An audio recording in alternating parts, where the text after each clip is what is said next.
Good morning, students. Welcome to Praveen Vidyapeeth School. Now we are going to start explanation of chapter first of class 10th. देखो previous class में मैंने आपको बताया था importance of feedback, जो कि मैंने फिनिश कर दिया था. Now next heading is types of communication barrier. Types of communication barrier. Types of communication barrier पहले मैं नोट कर दूं जरा.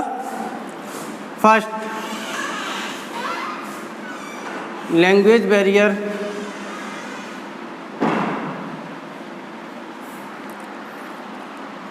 Second, gender barrier.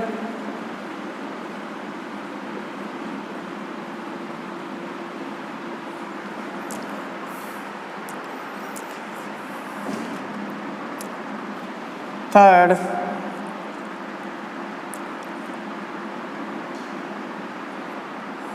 Ambiguity.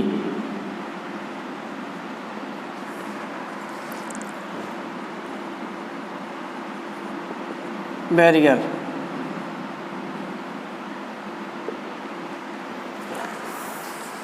Cultural barriers.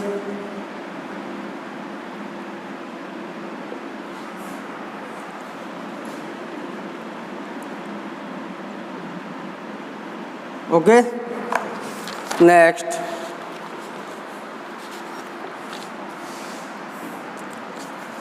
Information overload barrier. Fifth, information overload barrier. Okay. Emotional barrier. Six, emotional barrier.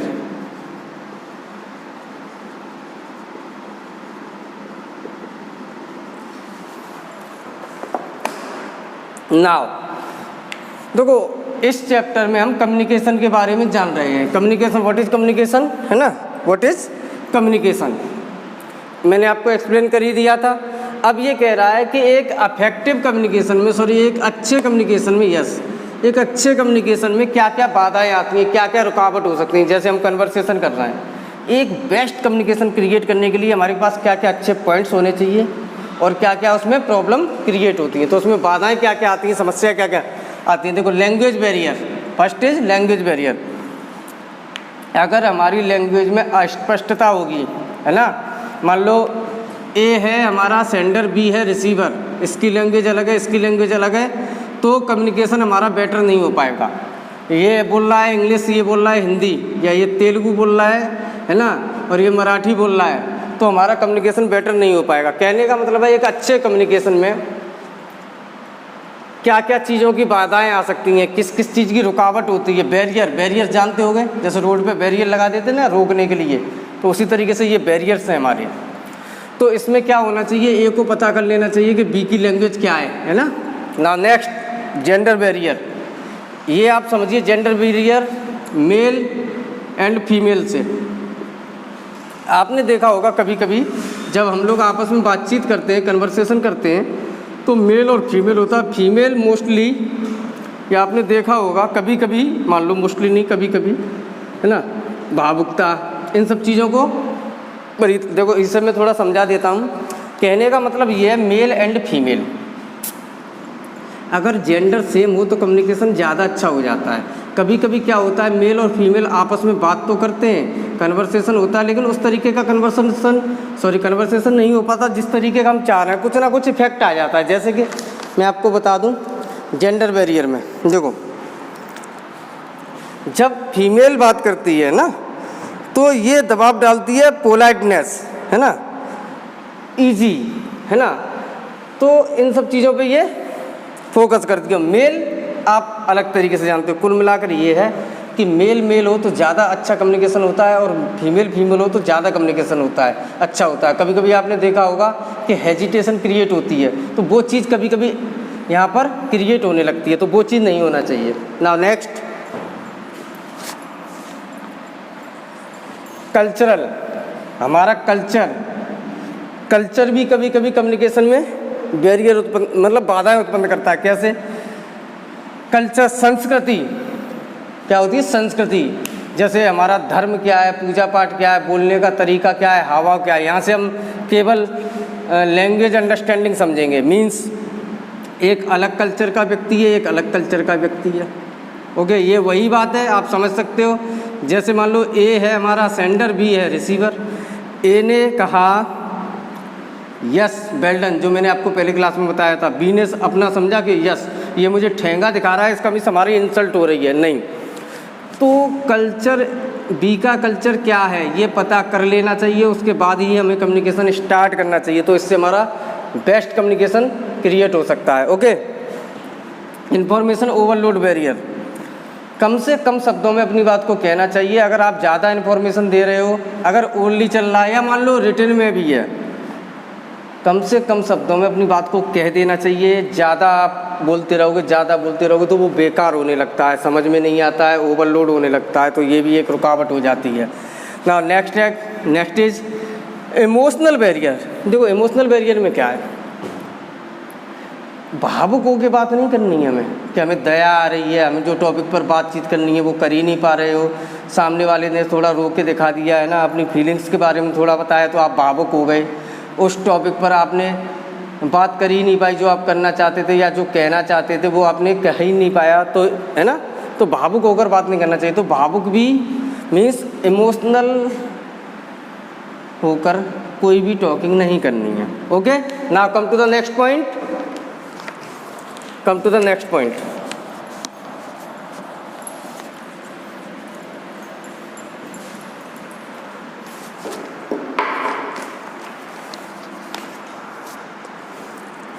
Good. अब देखो, अभी मैंने आपको बताया था टाइप्स ऑफ कम्युनिकेशन बैरियर, इसमें और भी बहुत सी चीज़ें होती है, ज़रूरी नहीं ये 5 है, आप अपने मन से सोच सकते हो। ये तो मैंने आपको बता दिया अपने मन से। जैसे वॉइस क्लियरिटी, हम बात कर रहे हैं, अगर वॉइस क्लियर नहीं है, हमारे चेहरे के एक्सप्रेशन अच्छे नहीं है, तो भी हमारा कम्युनिकेशन अच्छा नहीं होता है। वॉइस क्लियरिटी, फीलिंग्स, एक्सप्रेशन, ये सब भी रुकावट होती हैं कम्युनिकेशन में। Okay, now come to the next point. Yes, अच्छा, major to overcome barrier in effectiveness communication.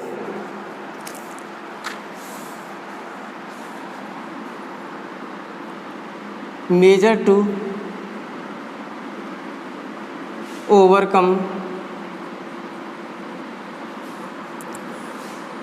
Barriers in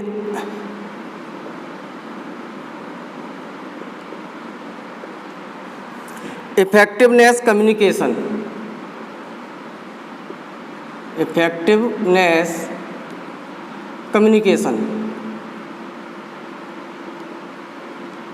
okay, means अभी आपने एक टॉपिक पढ़ा जिसमें मैंने आपको बताया था कि कम्युनिकेशन के टाइम पर, ड्यूरिंग टू कम्युनिकेशन, किस किस तरीके की बाधाएं उत्पन्न होती हैं। अच्छा, इन बाधाओं को हम दूर कैसे कर सकते हैं, इन बाधाओं पे हम काबू कैसे पा सकते हैं, इन बाधाओं से हम कैसे जीत सकते हैं, हमें ऐसा क्या करना चाहिए कि ये बाधाएं हमारे सामने उत्पन्न ना हो। Number first, face to face interaction. हमें कोशिश करनी चाहिए कि फेस टू फेस बात करें, जो भी कन्वर्सेशन हो फेस टू फेस हो, थर्ड पार्टी के थ्रू नहीं होना चाहिए कन्वर्सेशन, क्योंकि थर्ड पार्टी के थ्रू हमें नहीं पता कि जिससे, जैसे ए और बी आमने सामने होने चाहिए, ऐसा नहीं कि सीने आके ए को कुछ बताया कि बी आपके बारे में ऐसा ऐसा कह रहा था, नहीं, जो भी है फेस टू फेस आमने सामने होना चाहिए। Next, clarify idea before communication. आप देखो, सेकंड क्या है, आप जो कुछ भी बोलने जा रहे हो, clarify idea before communication means आप जो कुछ भी बोलने जा रहे हो उससे पहले आपको बिल्कुल क्लियर होना चाहिए टॉपिक कि हमें क्या बताना है। तो एक ये पॉइंट हो गया। सेकंड आपका क्या होगा, देखो आप लोग अपनी बुक ओपन कर लो, बुक में दिया है सेकंड हेडिंग है क्लैरिफाई आइडिया बिफोर कम्युनिकेशन। बोलने से पहले हमें अच्छी तरह से सोच समझ लेना चाहिए, अपना टॉपिक क्लियर कर लेना चाहिए, second point. Now third, planning the communication, planning the communication.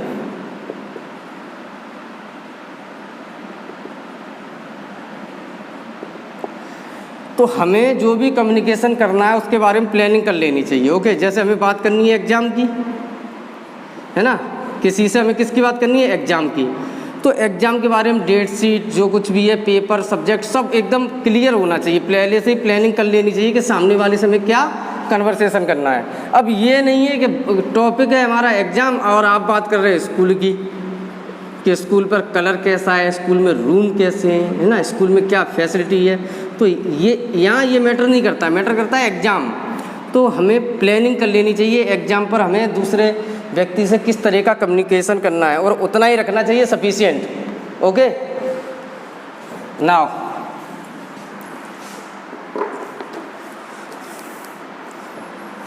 इस तरीके से आप सोच सकते हो। देखो किस तरीके से हटा सकते हैं। वॉइस क्लियरिटी एकदम क्लियर होना चाहिए। डिस्ट्रैक्शन एलिमिनेट, नेक्स्ट आप समझ सकते हो, एलिमिनेट डिस्ट्रैक्शन। आप देखते जाइए, व्याकुलता, जो पागलपन होता है ना, बोलते समय व्याकुल होते हैं कि नर्वस होते हैं, ये चीज़ हटा देनी चाहिए अपने दिमाग से। Fifth, soften the language. आप लोग अपनी बुक में देखते जाइए, मैं एक्सप्लेन करता जा रहा हूँ। Soften the language, tone, content, the message. हमारी लैंग्वेज में एक मिठास होनी चाहिए, है ना, सामने वाला अट्रैक्ट होना चाहिए, और टोन हमारी एकदम अच्छी होनी चाहिए, कंटेंट भी अच्छी होना चाहिए, एकदम अच्छे तरीके से इंटरेक्शन करना चाहिए।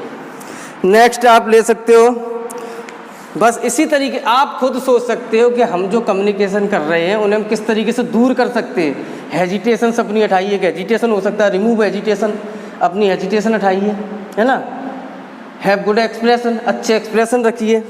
तो बहुत से तरीके होते हैं, ज़रूरी नहीं कि जो बुक में दिए वो आप नोट करो, कोई भी कर सकते हो। कॉन्फिडेंट रहना चाहिए, है ना, यही डाउटफुल नहीं रहना चाहिए, बी कॉन्फिडेंट। गुड। देखो आप अच्छा तभी बोल सकते हो जब आप अच्छा सुनोगे, तो गुड लिसनर भी होने चाहिए आप। Okay, now come to the next point.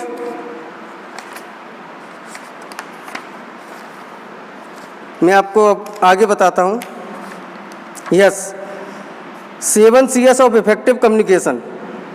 7 CS of effective communication most important है ये क्वेश्चन। एक सेकंड दीजिए मुझे ज़रा। 7 CS of effective communication.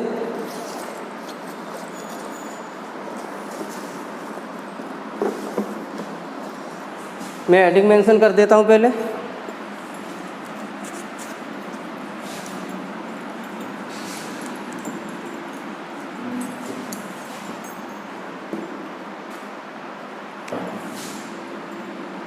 Seven CS of effective communication.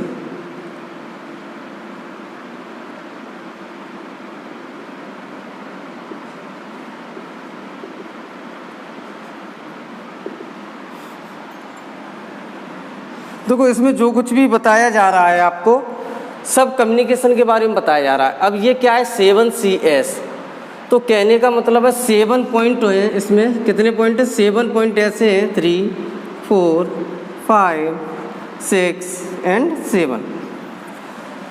7 point ऐसे हैं। देखो इसमें क्या कहा जा रहा है, हम अपने कम्युनिकेशन को बेटर कैसे बना सकते हैं, बहुत अच्छा कम्युनिकेशन कैसे बना सकते हैं, किन किन पॉइंट्स पे हम नज़र रखें। तो ये क्वेश्चन ऐसे ही आता है बोर्ड एग्जाम में, 7 CS ऑफ इफेक्टिव कम्युनिकेशन। सी से स्टार्ट होने वाले ऐसे वर्ड बताने हैं, 7 बताने हैं। कितने, 7। जो सी से स्टार्ट होगा, प्रत्येक वर्ड किससे स्टार्ट होगा, every word start with C letter. तो देखो एक अच्छा कम्युनिकेशन बनाने के लिए 7C, बोर्ड में भी क्वेश्चन इसी नाम से आता है, या 7CS या इस तरीके से होगा 7CS। तो इसमें कौन कौन से होते हैं ज़रा देखिएगा, मैं आपको बताता हूँ।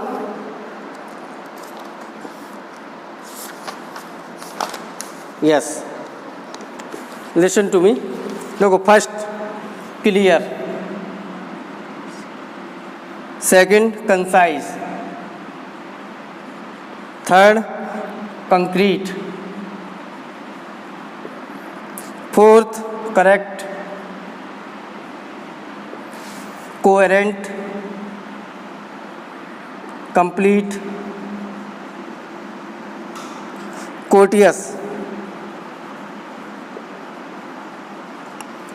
ये क्वेश्चन इसी तरीके से आता है कि write the 7 Cs of effective communication. Okay, कहने का मतलब है हम एक अच्छे कम्युनिकेशन में 7 Cs, ये है ना, 7 Cs का यूज करके हम अपने कम्युनिकेशन को किस तरीके से इफेक्टिव बना सकते हैं। कुल मिलाकर जो हम इंटरेक्शन कर रहे हैं, बातचीत कर रहे हैं, उसमें 7 Cs का क्या रोल होता है। देखो, क्लियर,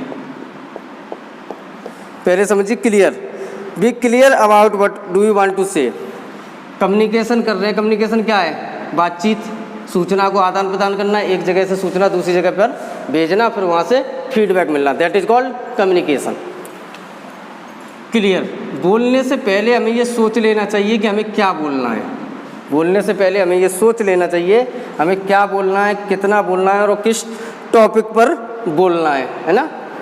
कंसाइज, कंसाइज मीन्स आप समझ सकते हो शॉर्ट, संक्षिप्त। जिस टॉपिक पर हमारा कम्युनिकेशन हो रहा है वो बिल्कुल शॉर्ट में बोलें, इतना लेंथी ना करें कि सामने वाले के समझ में ना आए, है ना। तो बिल्कुल एग्जैक्ट बोलें, सफिशिएंट बोलें, उतना ही बोलें जितने की नीड है। ऐसे नहीं कि ओवर बोलते जाते हो। आपने देखा होगा कि अरे ये तो बहुत फेंकू है, बहुत फेंकता है ना। तो ऐसा भी नहीं होना चाहिए, उतना ही बोलो जितनी ज़रूरत है, और उतने बोलने से सामने वाला बिल्कुल क्लियर समझ जाएगा। Now next, concrete, use exact word and phrases. Exact word and phrases.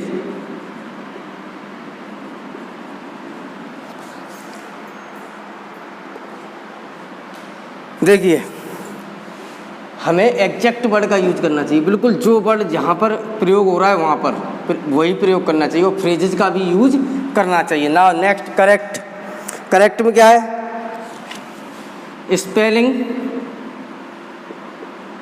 And grammar.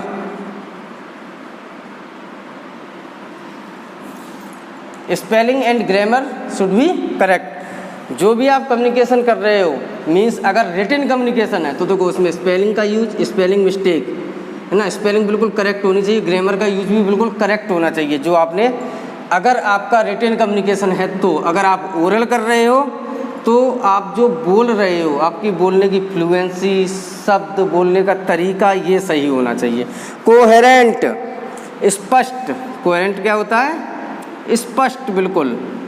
Coherent means स्पष्ट। आप जो कुछ भी बोल रहे हो वो बिल्कुल कैसा होना चाहिए? Coherent. Your word should make sense and should be related to main topic. Sense and main topic, इसे समझिए। आप जो कुछ भी बोल रहे हो वो सेंसफुल होना चाहिए, उसका कोई मीनिंग निकलना चाहिए, और मेन टॉपिक से रिलेशन उसका होना चाहिए। ऐसा नहीं है कि आप बता रहे हो एग्ज़ाम के बारे में, एग्ज़ाम के बारे में बताते बताते आप बताने लगे अपने घर के बारे में, नहीं। तो मेन टॉपिक को हमें नहीं छोड़ना है। कुल मिलाकर जिस टॉपिक पर हम कन्वर्सेशन कर रहे हैं उसका एक मीनिंगफुल सेंस होना चाहिए, एक सेंस निकलना चाहिए, और जो भी कन्वर्सेशन हो रहा है वो मेन टॉपिक से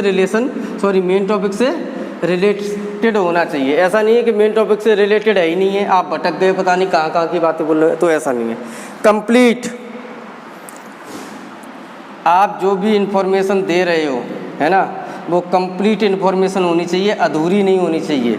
पता चला आप कोई भी बात कहने जा रहे हो तो आपने आधी बात तो की, आधी बात आप कहने के लिए भूल गए, नहीं।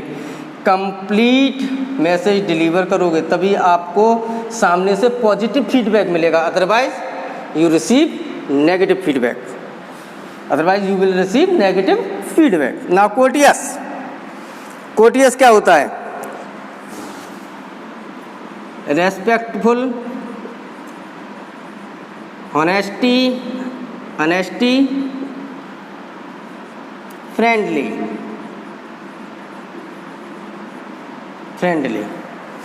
देखिए इसमें क्या है? कोर्टियस, विनम्रता से बात करनी चाहिए, रेस्पेक्टफुल, आदर के साथ, सम्मान के साथ बात करनी चाहिए।